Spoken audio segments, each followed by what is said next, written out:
Isaías capítulo 53.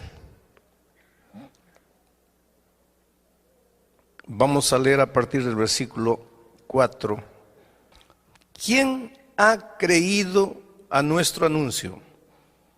¿Y sobre quién se ha manifestado el brazo de Jehová? Quiere decir, Isaías, en estos versículos que vamos a leer ahora, Isaías va a hablar del amor de Cristo.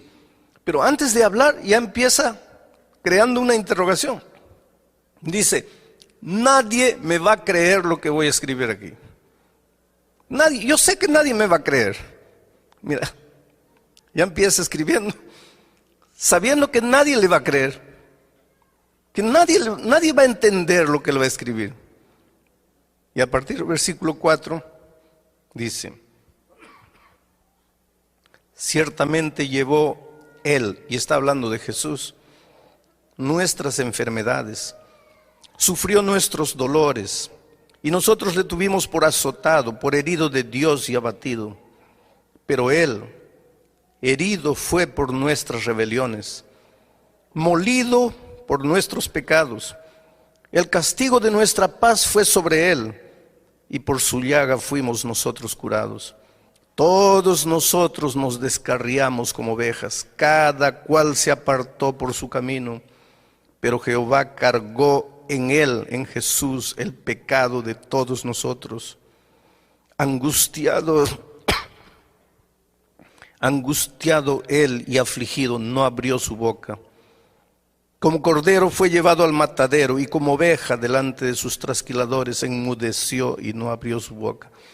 Yo estaba estudiando un día este texto con un judío, y cuando le di mi interpretación del texto, diciendo que aquí este texto estaba hablando de Jesús, del Mesías, porque ellos esperan un Mesías.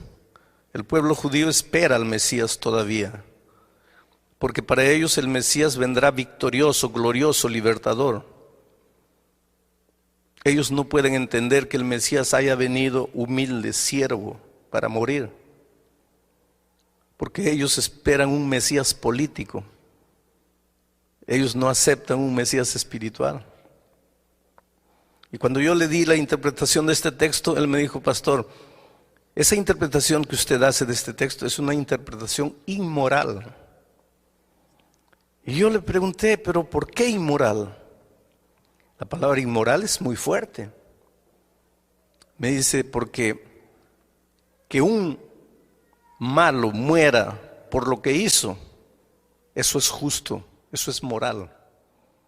Pero que un bueno que no hizo nada muera por un malo, eso es inmoral. Y puede ser, querido, desde el punto de vista humano, la muerte de Cristo en la cruz del Calvario no fue justa, fue inmoral. Pero Dios te amaba tanto que el Señor Jesucristo padeció la más o la peor de las injusticias que alguien pudiese haber sufrido. El día que tú entiendas lo que Jesús hizo por ti en la cruz del Calvario, no te va a quedar otro camino sino apasionarte por Cristo. Porque a veces tú no amas a Jesús porque no has entendido su amor. Te voy a contar una historia. Cuando era muchacho y estudiaba en el colegio, yo estudié en un colegio con internado, el internado de chicas y el internado de varones. Y un compañero mío, estábamos ya en el segundo, tercer año de teología, un compañero mío muy tímido. Esta es una historia linda del amor de la chica más linda del colegio, con el muchacho más feo del colegio. ¿Ya viste una chica linda? Multiplica por 10, esa chica era así, linda. ¿Ya viste un muchacho feo? Multiplica por 10, ese muchacho era así de feo. Pero era, además de feo, tímido, miedoso. No hablaba con nadie, pero muy bueno, honesto, trabajador, luchador, un grande colportor. En los veranos iba, trabajaba en las minas, vendía libros, ganaba dinero, volvía para estudiar. Era el alumno que en el inicio del año tenía todo el año pago porque luchaba, trabajaba duro. Nadie se fijaba en él. Todos teníamos enamoradas, novias, menos él. Un día él llegó con la noticia: Alejandro, estoy apasionado. Le digo, hombre, qué maravilla. ¿Y quién es la chica? Fulana. Fulana era la chica más linda del colegio. Los más lindos, guapos, conquistadores, habladores habían fracasado en conquistarla. Porque ella decía, yo vine aquí para estudiar, no para noviar. Y no le hacía caso a nadie. Y ahora mi amigo dice, fulana. Le digo, mira, yo creo que tú tienes derecho a enamorarte de cualquiera, pero de ella no te veo la mínima posibilidad. Y él me dice, pues yo sé, y es por eso que estoy triste, pero ¿qué hago? Yo la amo, simplemente la amo. Los meses fueron pasando y él no podía arrancar ese amor de su corazón. Y la miraba de lejos, la observaba. No se atrevía siquiera a acercarse a ella. Un día anunciaron que ella se iba del colegio. Estaba debiendo 3 meses la mensualidad, no podía pagar, parece que la familia estaba atravesando dificultades. Ella se iba del colegio. Y cuando este muchacho se enteró que ella se iba porque estaba debiendo, se fue al gerente de la institución y le dijo así, miren, yo tengo todo el año pagado. ¿Quién se va a ir de la universidad? Soy yo, me voy. Y con el resto del año que yo tengo pagado para mí, quiero pagar la cuenta a la chica. El gerente le dijo, pero ¿por qué? El dinero es mío y yo quiero hacerlo. Solo quiero una cosa, no le digan a ella que yo fui.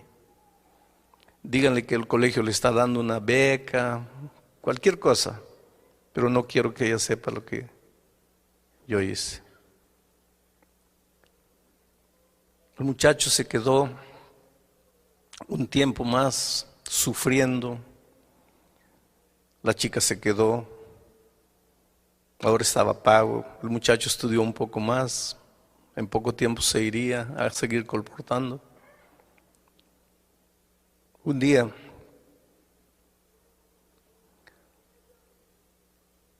yo lo vi tan deprimido y le dije, mira, ¿por qué no vas y te declaras?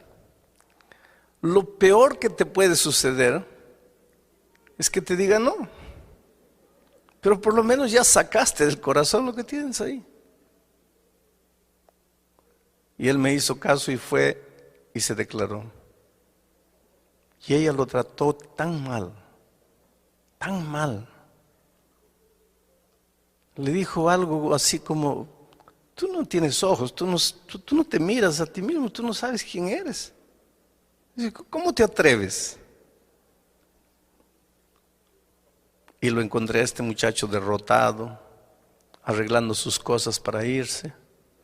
Me voy, no aguanto, no puedo quedarme aquí.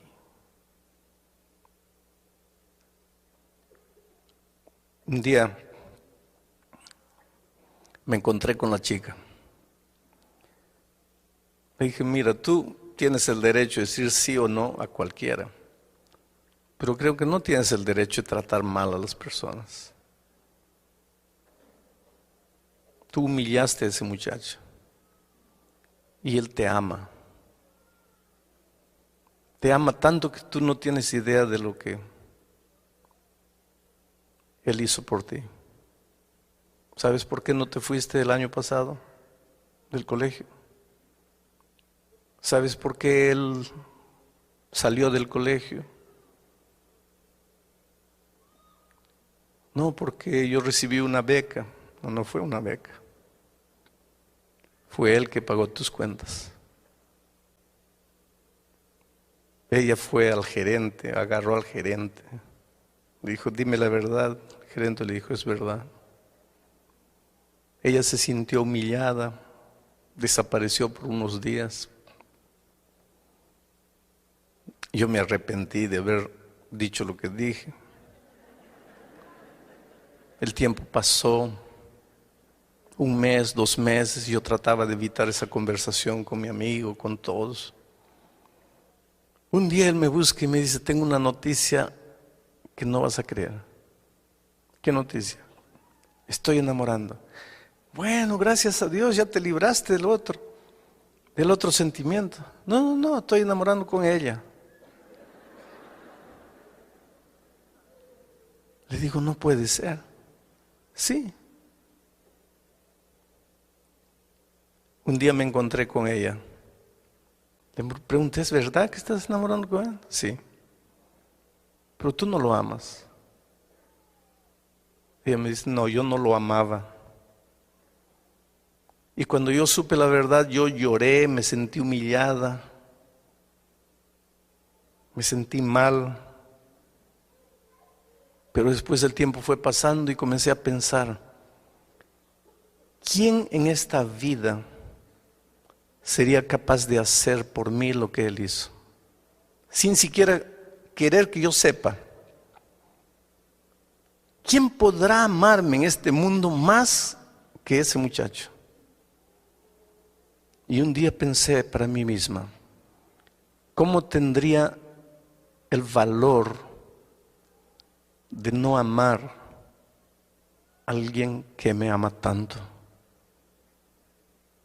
Y se casaron y fueron felices. ¿Cómo tendría el valor de no amar a alguien que me ama tanto? Yo creo que cuando tú entiendas el amor de Cristo, tú dirás como aquella muchacha, ¿cómo tendría el valor de no amarte, Señor Jesús, si tú me amaste tanto? El problema es que a veces tú no entendiste lo que es el amor de Dios, y te lo voy a probar de alguna manera esta noche. Quiero hacerles una pregunta. ¿Cuántos creen que Dios nos perdona los pecados? Levante la mano. Gloria a Dios. ¿Qué sería de nosotros si no tuviésemos esa esperanza, no? La maravillosa esperanza del perdón. Solo que cuando ustedes levantaron la mano, ustedes estaban pensando en un tipo de perdón que para Dios no existe. Ustedes estaban pensando en el tipo del perdón humano. Y tú vas a preguntar, pero pastor, ¿cuál es la diferencia? Te voy a explicar la diferencia. Yo tengo un muchacho, un hijo. Y aquí hay un vaso de cristal, finísimo, una raridad. Y le digo, hijito, no toques. Abro paréntesis. Padres queridos, enseñen a sus niñitos, desde que están gateando, a no tocar lo que no tienen que tocar. Si ustedes quieren enseñarle eso cuando son adolescentes, ya es demasiado tarde. No es porque pequeñito, déjalo tocar, déjalo pobrecito, no sabe lo que hace. No, nunca vas a ver lo que hace si tú no colocas límites desde cuando ellos todavía no aprendieron a raciocinar. Límites, la vida está hecha de límites. No te dejes llevar por la corriente frívola, vacía, hueca de este siglo que no conoce límites.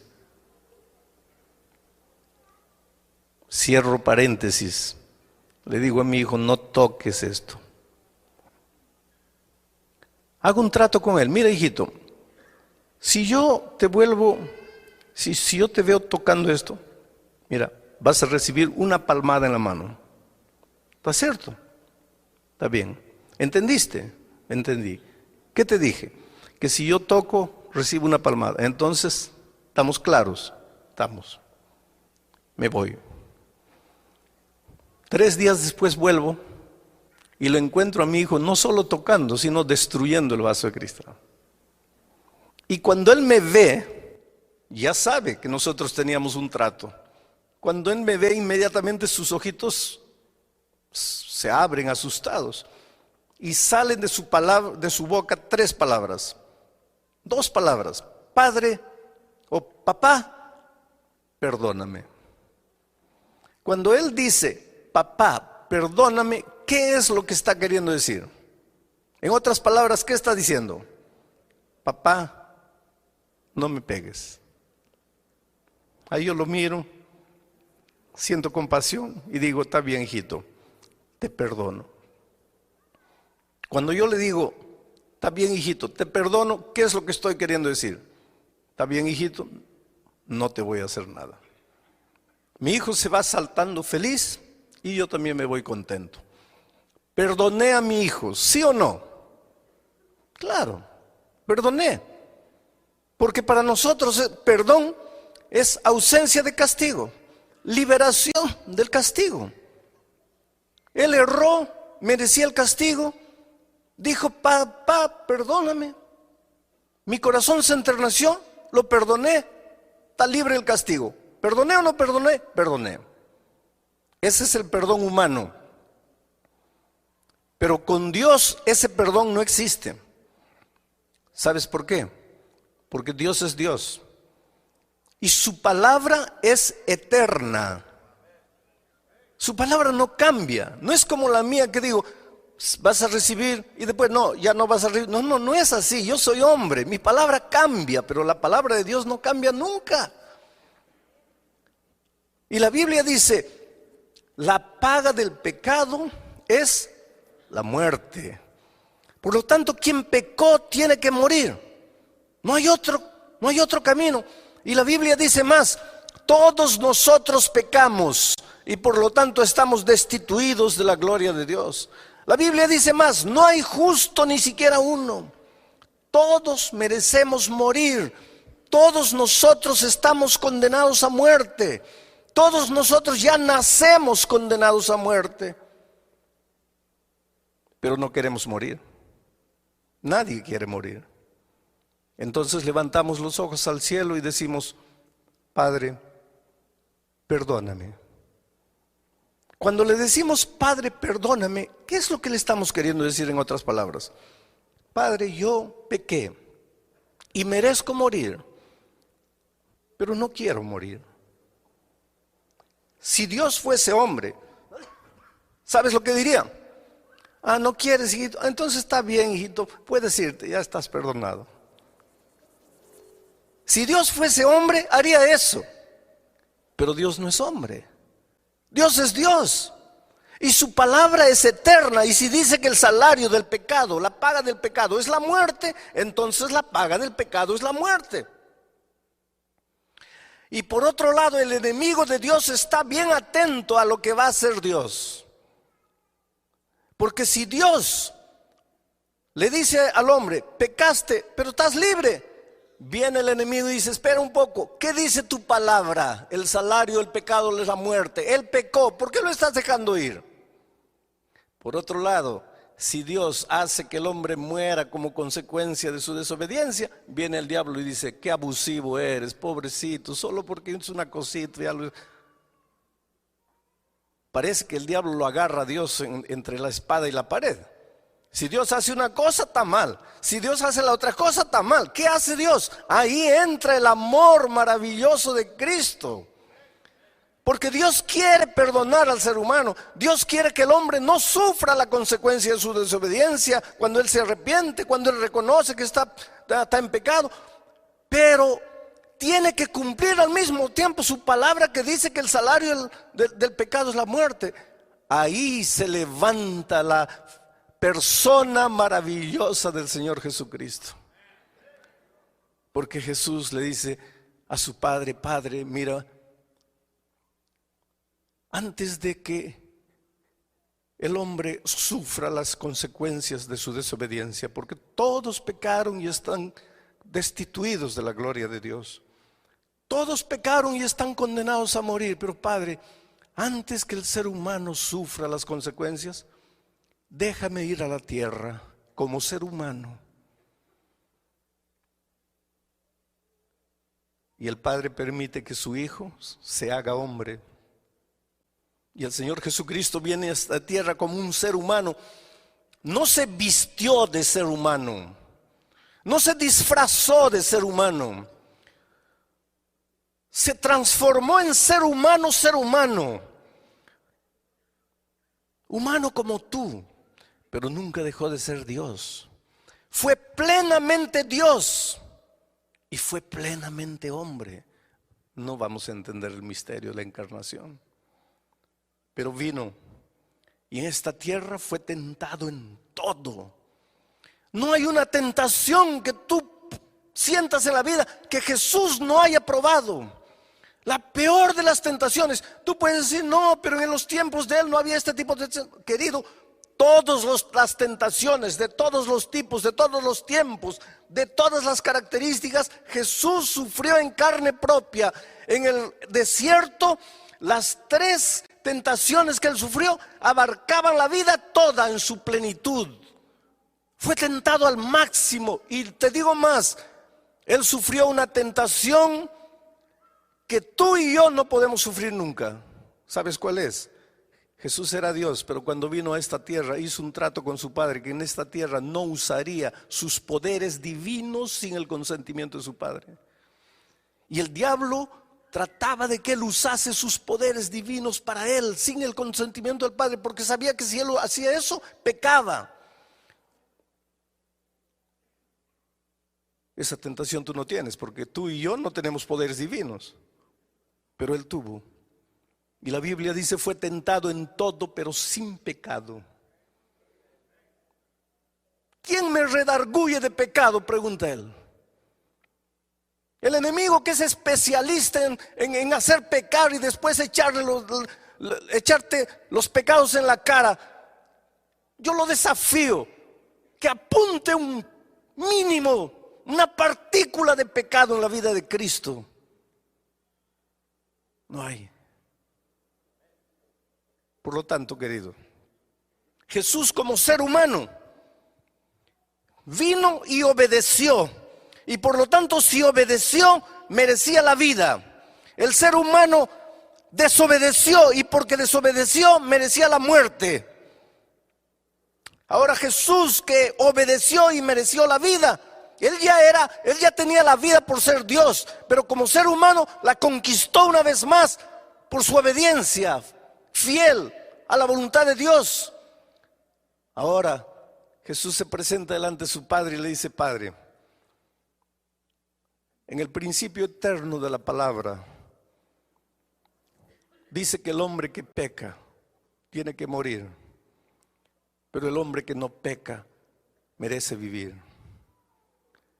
Yo fui a la tierra como ser humano. Fui tentado en todo, sin pecado. Yo merezco la vida como ser humano, aunque tengo la vida por ser Dios. Y el hombre merece la muerte. Entonces, Padre, en la palabra, en el principio eterno de tu palabra, no hay nada que diga que no puede haber un intercambio. Entonces la vida que yo conquisté porque obedecí, se la quiero entregar al ser humano. Y la muerte que el hombre merece porque desobedeció, la voy a tomar yo para mí. Y fue eso lo que sucedió en la cruz del Calvario. Un intercambio de amor. Pero qué fácil es decir: Jesús murió en la cruz del Calvario por mí. Oh, querido, yo quiero que entiendas una cosa. Jesús no era un loco suicida que tenía ganas de morir, no. Jesús era un ser humano, tan humano como tú y como yo. Él tenía instinto de conservación. Él no quería morir. Él era un ser humano completo, así como nosotros. Él tanto no quería morir que la noche del Getsemaní lloró y sudó sangre. Y la ciencia prueba que en momentos de extremo sufrimiento el hombre es capaz de sudar sangre. Y si nunca te ha sucedido, perdóname, pero por más que hayas sufrido, no has llegado al momento del extremo sufrimiento. Él tenía tanto miedo de morir que aquella noche le dijo a su padre: Padre, pasa de mí este cáliz. ¿Sabes lo que le estaba diciendo? Oh Padre, yo sé que mañana tengo que morir. Yo acepté eso. Tengo que morir, porque si yo no muero, va a morir la raza humana. Y yo amo al ser humano y no quiero que mueran. Y aunque yo tengo miedo de morir, yo acepto la muerte. Pero si tú pudieses hacer otra cosa para salvar al hombre sin que yo muera, oh Padre, yo me sentiría feliz, pero que sea hecha tu voluntad y no la mía. Y yo imagino que ángeles vinieron del cielo y le dijeron: Señor, si quieres, el Padre nos mandó, vamos de vuelta. Y yo te digo una cosa: hubo un momento, y tal vez tú nunca pensaste en eso, hubo un momento en que en las manos de Jesús estaba tu vida o tu muerte. Mi vida o mi muerte eterna en un momento estaba en las manos de Jesús aquella noche. Y yo no sé por qué me amó tanto, pero me amó y me ama. Y aunque tenía miedo de morir, aceptó morir. Para que entiendas mejor este asunto del intercambio, quiero que pienses en lo que pasó con la muerte de Cristo. Había un delincuente famoso llamado Barrabás, el peor de los delincuentes de aquel tiempo. La policía lo buscaba, la sociedad tenía miedo de él, y unos días antes de la muerte de Cristo lo aprendieron, lo juzgaron y lo condenaron a la muerte de cruz. La muerte de cruz era la peor de las muertes. ¿Saben por qué? Porque era una muerte sanguinaria, era una muerte fría, calculada, premeditada. La muerte de cruz era preparada para hacer sufrir, porque clavaban al hombre en una cruz, lo clavaban en las manos y en los pies. Esa no era una muerte para matar instantáneamente, porque si le clavasen en el corazón o en la mente, todavía. Pero no, lo clavaban en las manos y en los pies. ¿Quién muere porque le clavan las manos y los pies? Nadie. Y después levantaban la cruz y el hombre se quedaba colgado ahí, sangrando. La ley decía que nada podía dársele de comer, nada podía alcanzársele a no ser un poco de vinagre en una estopa y pasarle por los labios. Ahí estaba el hombre, colgado en la cruz. De día el sol caliente de aquellas tierras lo quemaba. La sangre chorreaba, se secaba en sus brazos. Las moscas venían, él clavado, no podía moverse. En la noche, el viento helado de la montaña lo castigaba como un latigazo. Al día siguiente, el sol de nuevo lo quemaba. A la noche siguiente, el látigo del frío de nuevo lo castigaba. Dependiendo de la resistencia física del delincuente, podía quedar un día, 2 días, 3 días, 4 días, 5 días. Llegaba un momento, porque la ley decía que solo podía ser sacado de la cruz cuando hubiese muerto, pero llegaba un momento en que el delincuente miraba y decía: por favor, mátenme, acaben con mi sufrimiento, no aguanto más. Y ese era el momento de la venganza de la sociedad. Nos hiciste tanto mal, nos hiciste sufrir, ahora muere. Siente el gusto de lo que hiciste con tanta gente inocente. Los peores asesinos, los peores delincuentes merecían eso. Y Barrabás fue condenado a ese tipo de muerte. Mandaron llamar al carpintero porque había que preparar una cruz con las medidas del delincuente. Porque si el delincuente midiese 2 metros, ¿cómo lo iban a clavar en una cruz de 1,50? Entonces llamaron al carpintero. El carpintero tomó las medidas de Barrabás, tanto de largura, tanto de altura, etcétera. Fue, trabajó con la madera, seguramente colocó el nombre abajo, Barrabás, cruz de Barrabás. Llevó, recogió su dinero y se fue. Perdonen.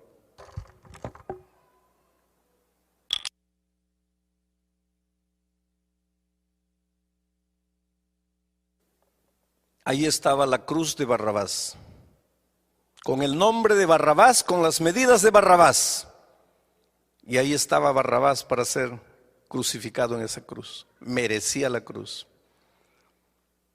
Pero 2 días antes, los judíos prendieron a Jesús y lo juzgaron. Un juicio mentiroso, un juicio injusto. ¿Casualidad? No. Por detrás de todo eso estaba el amor maravilloso de Cristo por nosotros. Fue condenado a la peor de las muertes, a la muerte de cruz. Pilato no quería que Jesús muriese. Trató de defenderlo. Ustedes conocen la historia. Él pensó, ya sé cómo lo voy a defender. Mañana es fiesta y en las fiestas como estas soltamos un preso. Voy a colocar a Jesús, pero voy a pedir al pueblo que escoja con otro preso. Voy a escoger al peor de los presos, a Barrabás. Y con toda seguridad la gente va a querer que libere a Jesús y que matemos a Barrabás. Y yo me lavé las manos y Jesús está libre. Y al día siguiente, ustedes conocen la historia, ahí fue Pilato y dijo, en ocasiones como esta libramos un preso. Aquí está Barrabás y aquí está Jesús. Barrabás que mató a tanta gente, Jesús que no hizo nada. ¿A quién quieren ustedes que suelte? Y Pilato casi enloqueció cuando escuchó del pueblo decir, suelta a Barrabás, crucifica a Cristo. Pilato no podía entender. Entró desesperado para el palacio. Vinieron los guardias, le sacaron las esposas a Barrabás. Yo creo que la persona que mejor entendió lo que quiere decir Jesús murió por mí fue Barrabás. Porque cuando se vio libre, yo imagino que Barrabás se comenzó a golpear la cara. Pensó, ¿qué pasa? Estoy despierto, estoy soñando, ya morí. ¿Qué pasa conmigo? Yo, Barrabás, estoy libre. Y este Jesús que no le hizo mal a nadie va a morir en mi lugar. Barrabás entendió lo que quiere decir Jesús murió en mi lugar. Oh, queridos, ya no había tiempo para llamar al carpintero para construir una cruz para Jesús. Además, ahí había una cruz vacante. Aquel viernes, cuando Jesús fue subiendo la cruz del Calvario, la montaña del Calvario, y cayó una vez y otra vez y otra vez y otra vez. ¿Sabe por qué cayó? Porque él no estaba cargando su cruz. ¿Y sabe por qué? Porque a Jesús nadie, nunca le preparó una cruz. ¿Y sabe por qué? Porque Jesús jamás mereció una cruz. Aquella tarde, Jesús estaba cargando la cruz de otro. La cruz de otro, con el nombre de otro, con las medidas de otro. Era otro el que tenía que morir ahí, no era él.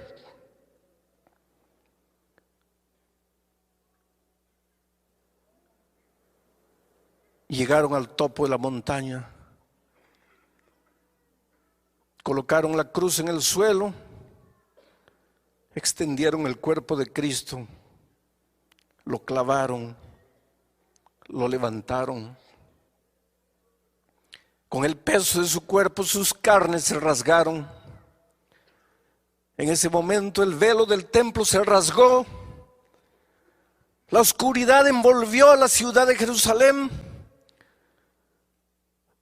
Era de tarde y los pájaros ya se iban a los nidos.